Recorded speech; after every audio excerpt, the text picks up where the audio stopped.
Am I late? A little bit, yeah. Well, then it goes to Sky Sports because I had to be there for half an hour again. True. Sorry? I'm okay. Good. Yeah. All good. Yeah. Arne, I'd imagine you're probably expecting this, and without naming names, but with Newcastle looking like they're getting a striker in, what impact does that potentially have on your own chance of adding to your squad? And in general terms, anyway, how likely do you feel you are now to add further signings to your squad before that deadline? Before I answer that question, I have to ask you from Pat, because I just had an interview with him, what you had for breakfast this morning? It was a donut. It was a donut that I kept from a game I was at the other night. That was all. Oh. I was working as a reporter at that point. Yeah. So you came into the Liverpool building with a donut. Yeah. With a donut from? That's from another football. Oh, okay. Very nice, by the way. Yeah. It's too many calories. Not the most healthy. But Okay. I was in a rush this morning. Okay. I woke up late. So yeah, Newcastle signed, if it's true, and I have no reason not to believe what you are saying, a new number 9. So that's very nice for Eddie because Anthony Gordon is suspended and Isaac has not been training with the team a lot. So it's nice for him to have another number 9. What about in general terms, though? How likely do you feel you are to add to your squad? Whether it's another striker, whether it's a centre-half, whatever.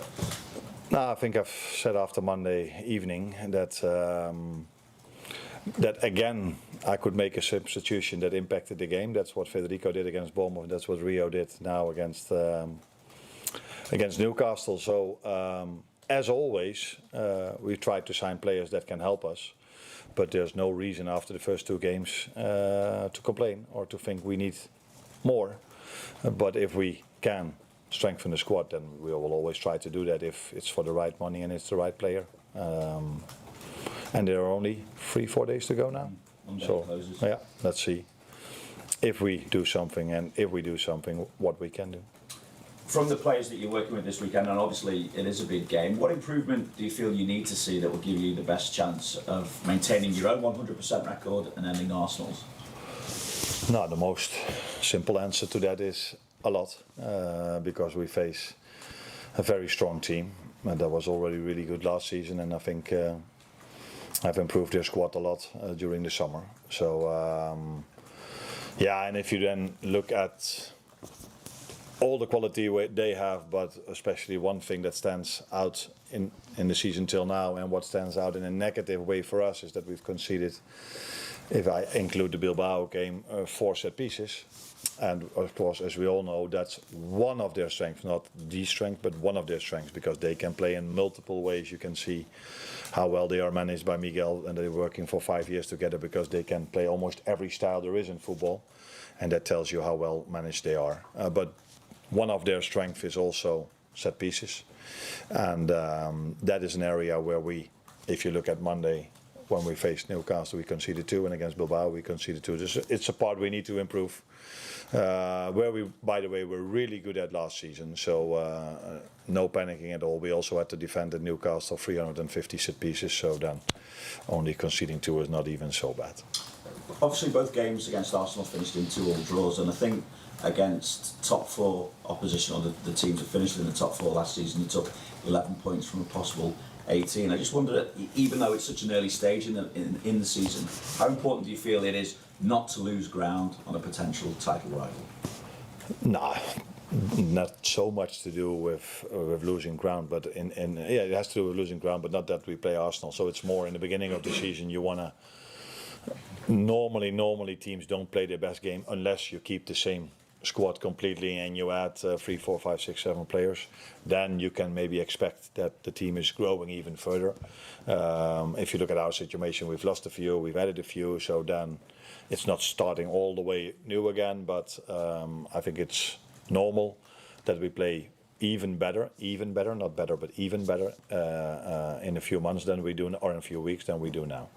But in the meantime, you can't lose ground, not a lot. Although I do think that it's. I would be surprised if there will be a point record this season in the Premier League. I would be surprised if one team gets more than 100 points, because of the strength of the league. So you are able to drop once in a while a few points and still be competitive. And I think in the end of the season. But the best thing you can do is not drop points at all. Arne, just picking up on what you said there then, do you think that the league is more competitive noticeably this season than last season, based on what you just said? If that's even possible, because it was already so competitive last season. But maybe I'm wrong, but I think in general teams spent more than last season.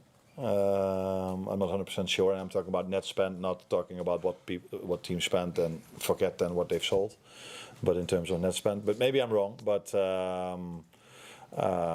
last season we didn't do a lot, but I think our competitors didn't do a lot last season as well, and that's completely different this season. Obviously, it's very early to make. For the exception of Chelsea last season, maybe, but I think Arsenal, Man City didn't do so many signings last season. So that's the difference between this season. Obviously, it's very early to be making assessments and judgments and drawing any sort of firm conclusions. And Arsenal have got injuries as well. But what do you see as the key differences that your team will need to be aware of this time against them compared to last year with the new players they've added? Wow.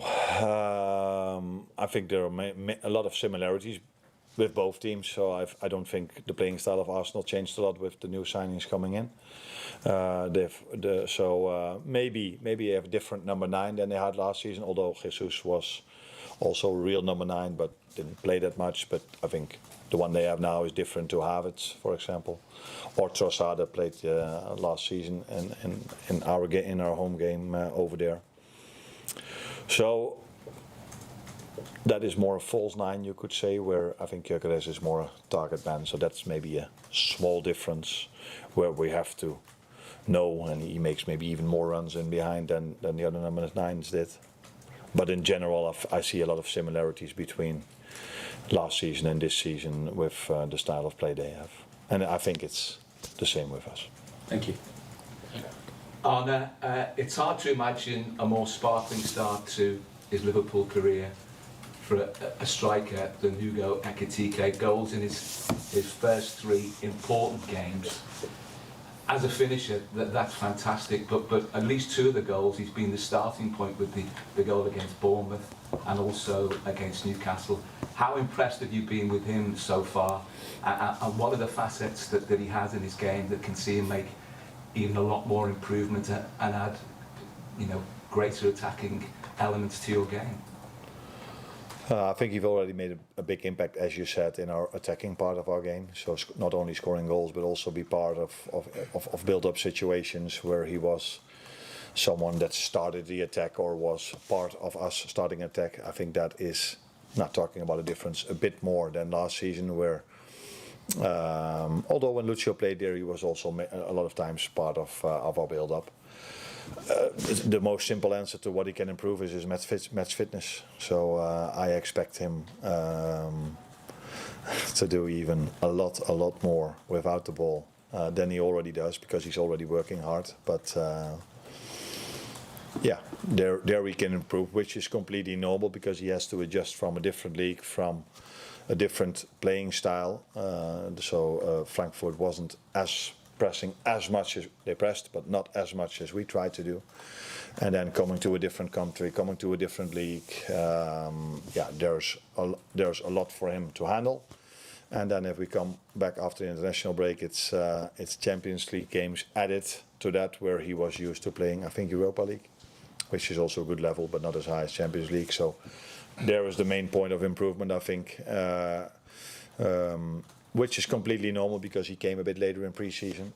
So to adapt to the intensity levels without the ball, I think there are small steps to make for him. In the league game so far, against Bournemouth and again against Newcastle, where Liverpool at times were really up against it, it's admirable and a real quality to find a way to win under those circumstances. But it's not sustainable, is it, throughout the season, particularly as you know, against opposition like Arsenal on Sunday. So what's the key to improving the playing strategy where you're going to have more control in games? Not playing every game at St James's Park. Or Anfield? No, I would like to play every single game at Anfield. But against the Bournemouth team, where we had a hard time against last season as well, when we were 3-0 up, they just kept on coming. Which now led to a goal, and all of a sudden it was a game where they had the chances last season as well. So not conceding set pieces would also help with controlling the game a bit more, because I don't think after half time we had control over the game, but then conceding a set piece, and then the whole stadium felt that there was something to win for them again. So yeah, of course we can improve things, which is normal if you have to. I think it was in the Charity Shield where 5 positions were different than the main starters we had last season, and I think that hasn't changed that much against Bournemouth and also against Newcastle. So it's normal that we can still improve things, but we could, even with the team of last season, improve a lot of things, I can tell you. But I don't think we had any control over the game last season in the first 15 minutes against Newcastle as well. I think we even played worse over there in that first 15 minutes.